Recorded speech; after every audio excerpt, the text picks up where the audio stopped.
Bonjour. Aujourd'hui, on va explorer un article assez pointu. Nord Stream. Géopolitique du sabotage et refus de réparation. Bonjour. Oui, un article qui essaye de comprendre pourquoi, après les explosions de 2022, rien n'a été fait pour réparer ces gazoducs. Exactement. L'UE a parlé de sabotage, Moscou a appelé à réparer, mais rien. L'article suggère que les raisons dépassent la simple sécurité énergétique. Tout à fait. On va essayer de décortiquer un peu les arguments de l'article, voir ce qui se cache derrière ce refus européen. Alors, l'analyse commence par la réaction de l'UE. Très rapide, non? Moins de 48 heures après, Ursula von der Leyen parlait déjà de sabotage. Oui, et elle pointait implicitement la Russie en promettant une réponse ferme. C'est vrai que c'était rapide. Surtout que les enquêtes officielles, elles n'ont toujours pas désigné de coupable, si. Danemark, Suède, Allemagne. Non, toujours rien d'officiel. Et l'article soulève un point intéressant. Via un rapport confidentiel, les pipelines étaient déjà hors service depuis août 2022, à cause des sanctions. Ah oui? Donc, saboter une infrastructure inactive qu'on a payé une fortune, plus de 11 milliards, c'est ça? C'est ça. Ça paraît contre-productif pour Moscou, effectivement. Et c'est là que l'article avance une hypothèse, disons, audacieuse, la destruction comme opportunité unique pour l'UE. Oui, une opportunité pour accélérer la rupture énergétique avec la Russie, mais sans emporter le chapeau politiquement. L'article cite même une source anonyme de la DG Énergie qui aurait dit « c'était en cadeau tombé du ciel ». Carrément. Bon, c'est une citation forte, hein, mais les chiffres semblent aller dans ce sens. La part du gaz russe via Nord Stream, 40% avant, et l'objectif c'est 7% en 2025. Irremplacé par quoi? Le GNL américain, surtout. Principalement, oui. GNL américain et les renouvelables. Et l'opinion publique a, bon an mal an, accepté la hausse des prix dans le contexte de la guerre. Ça a facilité ce pivot. Parlons du refus de réparer, justement. Nouvelle sanction en mai 2025 interdisant tout investissement dans la réparation. Officiellement, c'est pour faire pression sur le Kremlin. Oui, mais l'analyse suggère autre chose. Un objectif plus structurel, asphyxier Gazprom financièrement. Comment ça? En bloquant l'accès aux assurances et aux capitaux européens. Sans ça, difficile de financer ou d'assurer des travaux aussi coûteux. Ah, d'accord. Et selon l'expert cité Mikhail Korchemkin, ça donnerait la main à qui? À Washington. Puisque les USA sont les grands fournisseurs de GNL maintenant.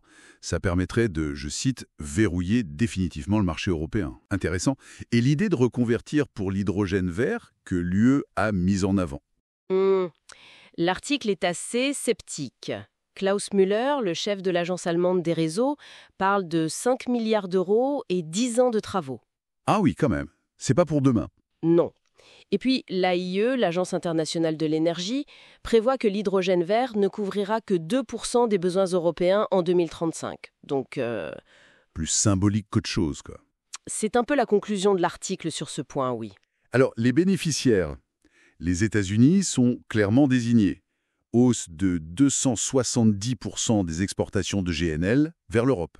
Oui, avec des profits énormes, plus de 80 milliards par an pour certaines entreprises.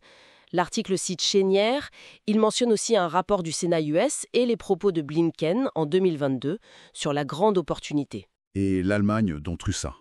Elle est un peu prise entre deux feux, non? Exactement. Officiellement, elle soutient les sanctions, mais son industrie souffre. Moins 12% de compétitivité depuis 2022, c'est pas rien. Un conseiller de Robert Habeck parlerait même de marcher sur une corde raide. C'est ça, entre la solidarité européenne et le risque bien réel de désindustrialisation. Et les conséquences ne sont pas les mêmes pour tout le monde en Europe. Non, loin de là. L'article insiste sur la précarité énergétique qui augmente en Europe de l'Est. La Hongrie, plus 130% sur le prix du MWH, 400 000 foyers touchés. C'est énorme. Oui, et certains pays, comme la Slovaquie, pourraient revenir au charbon, ce qui crée aussi des tensions sociales. Des manifs anti-UE en Lettonie, c'est ça? Oui, en avril 2025, selon l'article. Et le CEAE, le service diplomatique de l'UE, craindrait que Moscou n'exploite ces tensions pour diviser l'Europe.